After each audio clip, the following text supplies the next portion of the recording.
Xotinimga filler qildik 6 ta. Qaytib 3 oyda so'rilib ketdi. Operatsiya ko'p qimmat ekan deb eshitdik. Nima maslahat berasiz?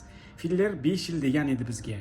Yaxshi kosmetologga uchramadikmi yoki fillerni shumi operatsiya qilib silikon qo'ysa qimmatmi? Uni ham javob berib o'ting yoki javob uchun oldindan rahmat. Savolingiz uchun va hammasini ochiq oydin yozganingiz uchun albatta sizga kattakon rahmat. Sizni holatingizda xafa bo'lish va hafsalangiz pir bo'lishi juda tabiiy. Hozir sizga buni tushuntirib o'tishga harakat qilaman.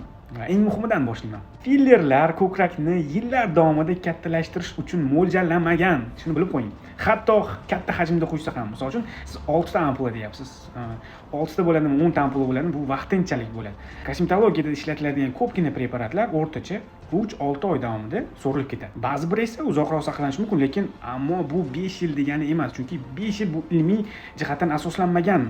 Bu yerda muhim farqni tushunib olish kerak. Filler vaqtinchalik, barqaror bo'lmagan natija va oldindan aniq bir bashorat qilib bo'lmaydigan usul hisoblanadi. Biz qo'yadigan implantlar esa natijasi aniq, uzoq muddatli, ishonchli va agar maqsadingiz haqiqatan ham ko'krak katta qilish bo'lsa, rostdan ham real natija beradigan metod hisoblanadi.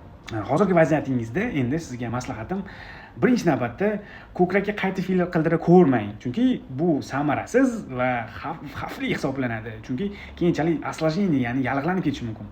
Ikkinchidan esa aynan hozirgi holatingizda ko'krak sohasini baholash uchun UZI yoki MRT tekshiruvidan o'tib olishingiz shart. Uchinchidan esa agar yana aytib o'taman, maqsadingiz ko'krak hajmini katta qilish bo'lsa va uzoq natija xohlasangiz, albatta plastik jarrohlik amaliyoti haqida yana bir bor o'ylab ko'ring. Agar xohishingiz bo'lsa, barcha variantlari haqida shoshmasdan, xotirjam, hammasini muhokama qilib olsak bo'ladi. Albatta savolingiz uchun yana bir bor kattakon rahmat. Salomat bo'ling.